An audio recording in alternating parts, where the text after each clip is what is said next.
Prime Minister Modi ji, Namaste. I'm Seema Chintan Desai from NOSAR, a parent. Sir, आप इतने सारे youngsters के icon हो, reason आप सिर्फ बोलते हैं और जो बोलते हो वो करके दिखाते हो। सैल्यूट्स। सर, एक प्रश्न है।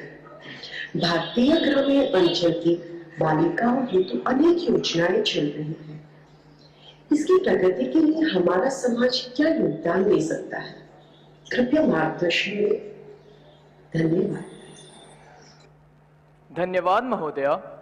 मान्यवर सीमा चिंतन देसाई जी ग्रामीण क्षेत्र की बालिकाओं की शिक्षा को लेकर चिंतित हैं और श्रीमान से जानना चाहती है कि इस दिशा में आपके मंतव्य क्या हैं। माननीय प्रधानमंत्री जी। वैसे मैं समझता हूं कि स्थितियां काफी बदली हैं। पहले के समय में जब शिक्षा की बात आती थी तो माँ बाप को लगता था कि बेटे को पढ़ाना चाहिए। अपने लिमिटेड संसाधन से भी उनको लगता था कि इतने ही स्थिति है, चलो बच्चा पढ़ेगा तो कुछ कमाएगा। और कभी कभी कुछ माँ बाप ये भी कह देते थे, अरे बेटी को पढ़ा के क्या करना है भाई, उसको नौकरी थोड़ी करवानी है, अब वो तो अपना ससुराल जाएगी, वो अपना जिंदगी का गुजारा कर लेगी। ये मानसिकता का कोई एक कालखंड था। हो सकता है आज भी कुछ गांवों में कहीं पर इस प्रकार की मानसिकता बची हुई होगी, लेकिन बाय एंड लार्ज आज स्थितियां बदली है और समाज बेटियों के सामर्थ्य को जानने में अगर पीछे रह गया तो वो समाज कभी आगे नहीं बढ़ सकता।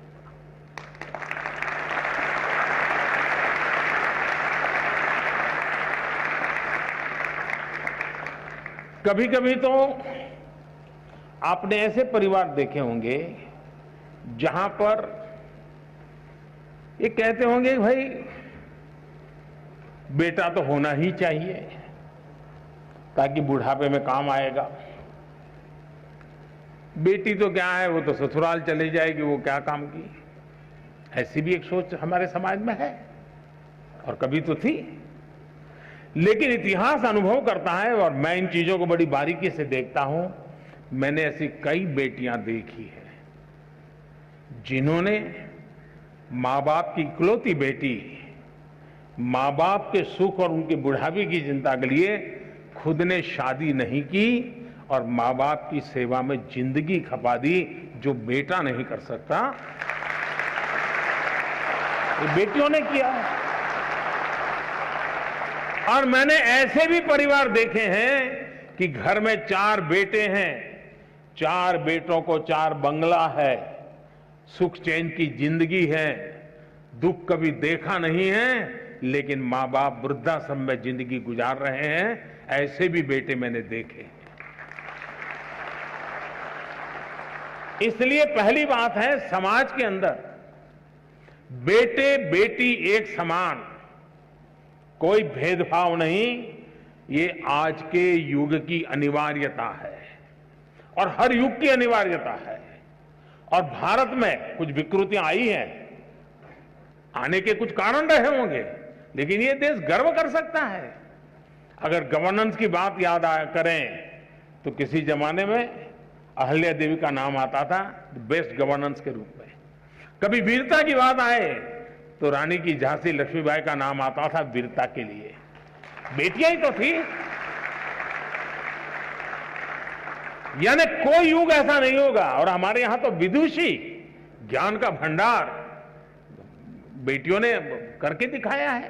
तो पहले तो हमारी अपनी मानसिकता, दूसरा आज स्थिति बदली हुई है। आज तो आप देखेंगे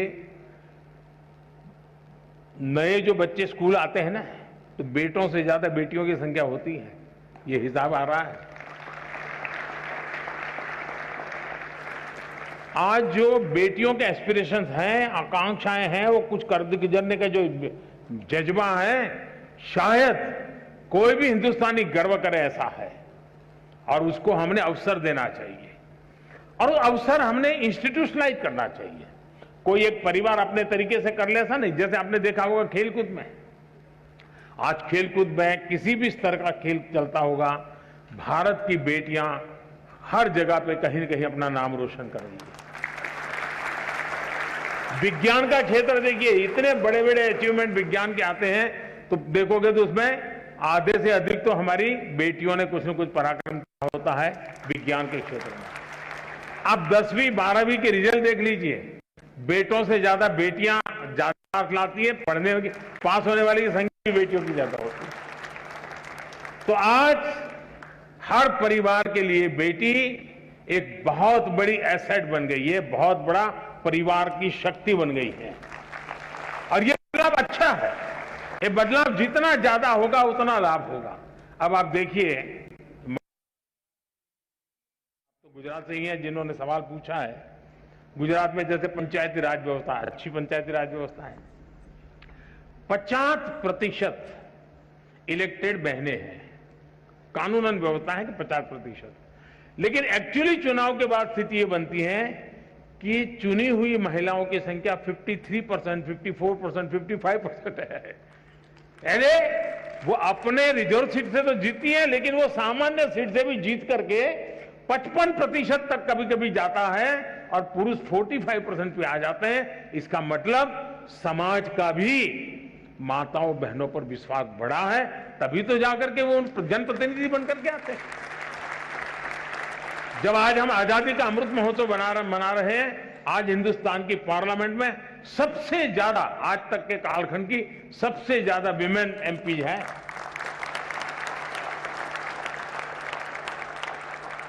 और गांव में भी देखा जा रहा है कि जो पढ़ी लिखी बेटियां हैं उनको लोग ज्यादा चुनना पसंद करते हैं।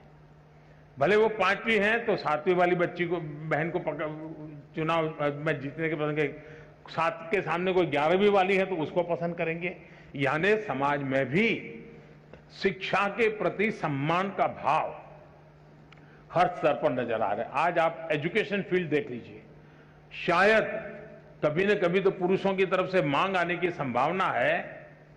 मैं किसी को रास्ता नहीं दिखा रहा हूं, पॉलिटिकल पार्टी वालों को, लेकिन कभी कभी संभावना है कि पुरुष जुलूस निकालेंगे कि टीचर में हमारा इतना % आरक्षण तय करो, क्योंकि ज्यादातर टीचर हमारी माताएं बहनें हैं। उसी प्रकार से नर्सिंग में ज्यादातर जो सेवा भाव, मातृभाव होता है, वह आज नर्सिंग के क्षेत्र में भारत का गौरव बढ़ा रहा है। भारत की नर्सिंग दुनिया में जहां जा रही है, भारत की आन बान शान बढ़ा रही है। इवन पुलिसिंग में, पुलिसिंग के अंदर आज हमारी बेटियां बहुत बड़ी मात्रा में आ रही हैं।